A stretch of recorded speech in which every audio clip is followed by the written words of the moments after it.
Hello, everyone. My name is Olivia Estelle, and I am so glad that you are here. I'm so glad to be doing this live Q&A chat with all of you one more time. These are really fun, and it's really just fun to get into this energy with you guys and share this ongoing energy. And as the stream of questions come in, the guy just kind of start answering you, and it just turns into a really fun and kind of energized chat. So just get on the live chat here and put your comments and put your questions in all caps so I don't miss any this time, because I think I missed a couple last time as I'm trying to keep up. And as I just start going, I just skip some. So hello, Ali Sky. Hi, thank you for being here. And hi, Matt. So good to see you. Hi, Elfern. Hi, DMDM. It's so good to see you guys. So I would just like to start. There's more. Hello, Menagerie of Magic. And Dana. Hey, Dana. It is so good to see you guys. It's so good to just feel you all here. And what I wanted to start on, or what I wanted to talk about today, actually was a subject that I talked about, or I touched on last time, and then said I was going to make a video about it, and then didn't. And that's on the grays. So it's a sensitive topic, and I have some reasons why I didn't want to go into it, and that's the reason why I haven't made a video about it yet, because I was trying to figure out how to do it correctly. It's a sensitive, and I'll get into why, but I wanted to make sure that I was able to talk about a scary subject without kind of scaring everyone and sliming the energy and kind of going against what I'm trying to do, which is all about healing. Like, my whole thing is how to heal and how to grow spiritually, which doesn't necessarily involve focusing on darkness. Focusing on fear. However, I also don't believe in spiritually bypassing the truth. I think that understanding energy dynamics of really all aspects, like all elements, dark and light, understanding how they work, how they operate, is healing. I think that really just awareness as to how the grays are operating with us and in society is healing on its own. But we have to just be a little bit careful with this topic. But I think today I'm just going to blurt it out. And so that usually is the way that I roll. So first, I'll just start with DMDM. I'd like to ask about the significance of the moon, please. Well, I love that question. First of all, I am a certified astrologer. I have been working on, and thank you, MJ Star, that I agree.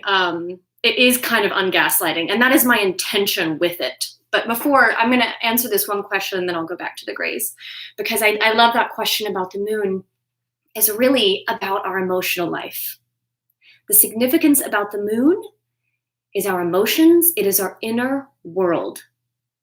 It is our unconscious. So you have the sun, that's like the conscious mind, the masculine, the outer force, goes out into the world and is seen. And then you have the moon, which is the feminine, the unconscious, the emotional, the inner world, the inner life, our thoughts, our feelings, our secret wishes, our dreams.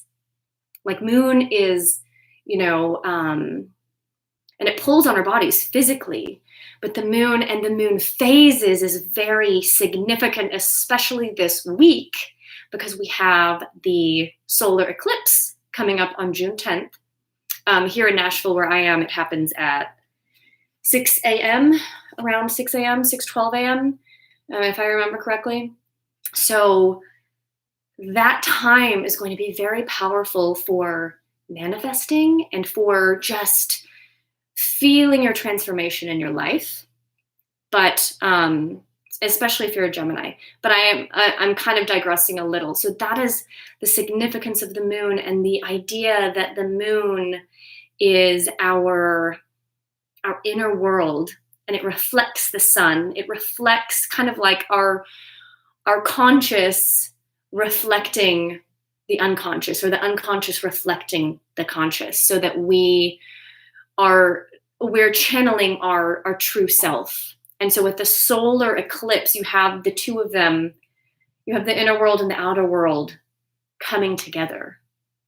And it's a point of manifestation where you can really align your inner world with your outer world. And so that's why it's significant. And I hope I have said that well. So anyway, yes, to get back to the grays is talking about them is ungaslighting, because so many of you are probably here with probably experiences, or at least a curiosity about them, at least like a morbid curiosity, like, why do I just love reading about them? Or, whatever it is that, you see a movie and it's like, what is this? So the reason why talking about the grays is tricky is that they operate on fear and on the resonance of fear. So low vibratory states. And they operate with psychic people, particularly psychic children.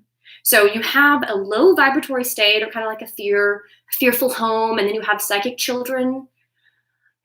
It is just low-hanging fruit for them. That kind of scenario, I mean, if that sounds familiar to so many of you, then, I mean, that's why, because that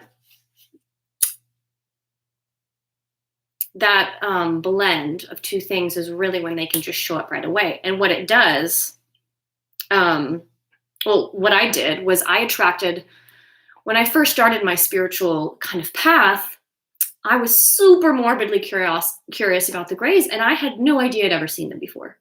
No idea. I just didn't remember. And what it did was I was just following my curiosity. Like, I was like, ooh, what is this? I know this. Like, and so what happened was I would get super creeped out because it was triggering my compartmentalized fear. And so I would be reading about them, super creeped out, and it was like they would just start showing up. It was like I would just attract them. And so what it did to me was, since I wasn't necessarily locked in with my higher self, with my guides, with my angels, I didn't know them. I didn't have the trust that they would show up on a dime, like that these grays seem to be doing.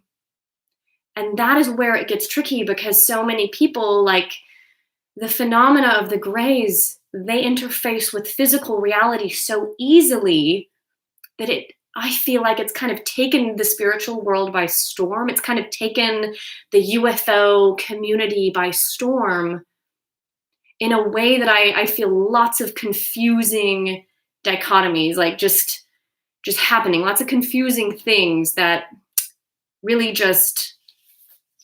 I just wanted to kind of shine a light on with my experience of them and what I have learned. And it has been a journey, because I did not get it right at first.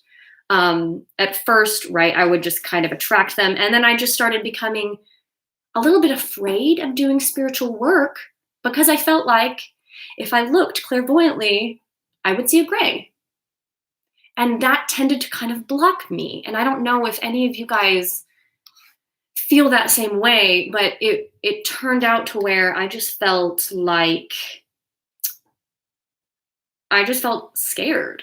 And then, of course, that was just a snowball effect where the fear would block my ability, and then it would just downhill from there. And so I kind of had to step away from the grays and really focus on making a relationship with my higher self, my guides, getting into my past lives, knowing where my traumas were from childhood, therapy, all that good stuff, really, before I could kind of circle back to the grays and what they mean for our society.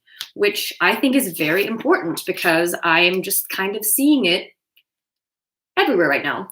So now that I've kind of gotten that little disclaimer out of the way and that little story about why I wanted to talk about the grays carefully, that's hopefully that makes sense and that's helpful. I want to say if I'm talking about something and you start feeling creeped or you start like feeling that fear, stop, go turn on some music. Go turn on like dance music, 80s music, blare it, Tibetan chant. Any of those things that kind of puts you in like a different state will kind of lift that fear. It just kind of dissipates.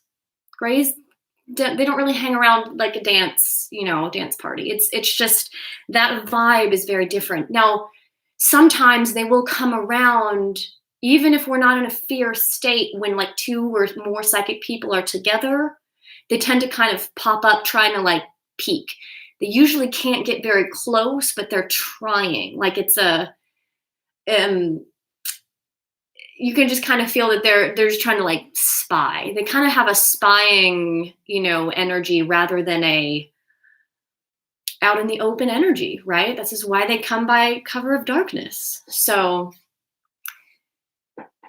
yeah, and that's a good question, Tamara. The fearful feelings applying to all grays. I mean, there are different kinds, tall and short. I don't want to be a species racist. I don't want to just blanket them all together.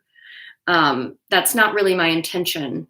There are so many different species of them, and I don't know all of them. I know the grays that I have come in contact and the ones that my clients have talked about and the experiences that they will talk about when I'll start seeing grays with my clients. And so this isn't one, blanket racist gray statement. I just don't hear enough people delineate the difference in the UFO community and in the spiritual community. I hear people be like, the Zetas. And I'm like, there's just so much more to that than just like one, like the grays in general being, from Zeta Reticuli and, and it does now, however, that story does help us have compassion when that is what we need. We do need to have compassion, I feel like, when it comes to dealing with low resonant entities. What they're attracted to is anger and fear. Like what I would do would be like, I'd just be like angry at them. I would be angry and, feeling my trauma and feeling angry. And that wouldn't help. Like that wouldn't help me get free of that influence. What helped was the story about the grays, having more compassion for their plight, coming to Earth and needing DNA, did help me have more compassion in a time when I needed compassion instead of anger. However, I think it's important for us to understand the connection between grays and mind control. And that's something that I want to be very, very clear about with people. And also I want to be clear about the connection that I see with many of my clients, and that is the gray connection with incest and pedophilia. Okay, so often when I am talking to someone talking to a client who has stories about or trauma about childhood incest or pedophilia, and I will often see a gray just overlaying the perpetrator. It's like a possession. It's like people being possessed by demons, so to speak, which I found very interesting because I was raised Christian. I was raised Baptist. And so I have a full knowledge of, fundamentalism and Christian, ideology. And the idea of aliens being demons never sat well with me. I did not like that idea, and I knew it wasn't true. However, I do think that the Christians oftentimes confused alien beings with, and they just called them angels. And then I think they would see alien beings and they would just call them demons. I think that there was just like a blanket, it's either angel or demon, and we're not going to look at anything else. And so, again, I just want to make more of a distinction between just the different categories and the different experiences that we have here on Earth, specifically with the Greys, just because I see so many love and light stories about the Greys, and I used to do that too. I actually kind of did too. And now I see things differently, and I want to make sure people know that. I want to make sure people know that it's possible. And the way that the Greys attach are often through the mind. Like, they attach through mind control. Like, they have technology. They've really given us much of our technology. And then they have just an interdimensional ability to interface with the mind. They're telepathic beings. And so they're kind of, when I saw one time, it was looking through my mind, going through all of my thoughts and memories, just kind of going through my state, just pushing in and really just violating, right? I don't think for them it might be violating because they're a very hive mind, but what it did, as soon as it started pushing in, I was able to kind of push into him and kind of started getting like what he was all about, which helped me kind of lower my fear, because my fear threshold was like, I want to freak out. But I was able to kind of hold that back because I was looking back into him, before he just kind of melted away. But I was in a low state that day. Like, I was kind of like, nah. I was pregnant and just kind of bleh, like feeling not happy, really. And so he just kind of came around. And I was also kind of really opening up psychically at the time, which is it's just kind of a recipe that I have noticed for them. So I did copious notes, so I'm just going to make sure that I'm getting to everything I wanted to say about them. And what I really wanted to get back into was how I see them with incest and pedophilia, specifically with the and satanic ritual abuse, SRA, and generational satanic ritual abuse. I will almost always see them like layered into people that have multiple personality and DID, dissociative identity disorder. They're just like layered in there. And at first I didn't know really what I was looking at or what I was seeing. And so now it makes more sense. And the more of my story that's kind of come forward, and the more of the clients that I work with, and I'm seeing, and of course, I mean, you guys are also just lovely for letting me work with you, and then really telling me your story, because then your guides just fill in pieces of the puzzle for me, which is a really beautiful collaboration. It's just the way psychic ability works. But so one of the things that satanic rituals in the family, generational satanic abuse does, is they leave the baby to cry it out in the crib. It's like one of the first things they do. As soon as they're born, it is full extinction mode. If you know anything about ferberizing, leave the baby in the crib to cry it out. They do not enter the room until the baby has stopped crying. So what that does is that's the first wound, which I think is a psychology thing. But at such a young age, that child doesn't self-soothe like the doctors say. The child dissociates. The child fragments. The child learns to go away. The child learns to flee. And it creates a cleave fragment in the soul. And the first wound is that of abandonment, which if you have someone with the intense, deep, old wound of abandonment, that's a very, very cult loyal person. That's a very codependent person. And so originally, like, I see that kind of thing with satanic ritual abuse. I mean, that coming from the Greys, because then it's in the full society. Like, now society is suggesting this, and people are doing this even if they're not satanic ritual abuse families. And so if you're like, if you're listening and thinking, well, that happened to me, well, doesn't necessarily mean you had that. Now everyone is told to do it. And that's how the Greys have operated. That's how I have seen them operate. It's like they came in with Project Paperclip, or they came in really, I think, with a bomb, actually, when it opened up. And a lot of other rituals were being done around that time with Aleister Crowley and all of them. They came in with Project Paperclip with those Germans. The Germans were trying actually to collaborate, the Nazis were trying to collaborate with the Inner Earth Venusian Palladians. And it was like failed collaboration attempts. They couldn't do it. They were trying. And I think they may have had some visitations, but the resonance wasn't there. Instead, they resonated with dominance and control and human experimentation and creating chimeras, which is fusing animals and humans together and different types of animals. They brought all of that using Project Paperclip to the US and continued, and it just went underground.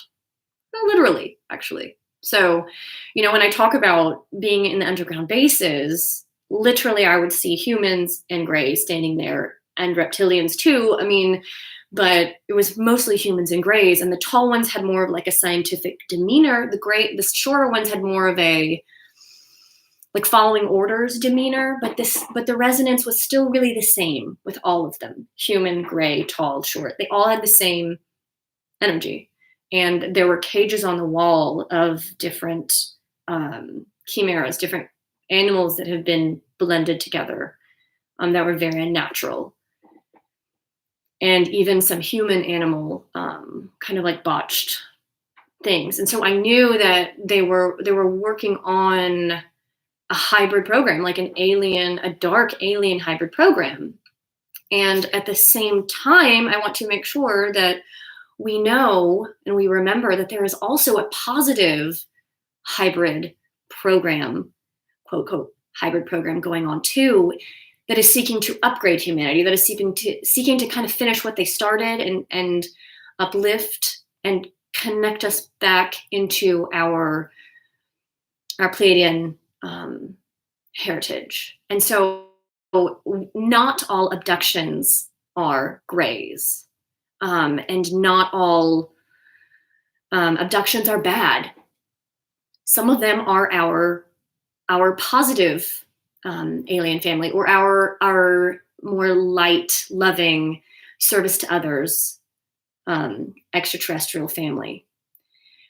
But I just often see so many times that my clients will have kind of a weird experience where they think, and I'm just seeing Greys masquerading as a positive experience, or they're trying to look cute. And so they kind of like put on like, I'm a little blue guy, like I'm a cute little blue guy, and I'm like, so then why did everything devolve into like a scary experience, right? And then that's kind of when you know that they're being tricky. They have a shape-shifting kind, the Greys have the ones that I have seen have a shape-shifting kind of ability where they can kind of look how you need them to look.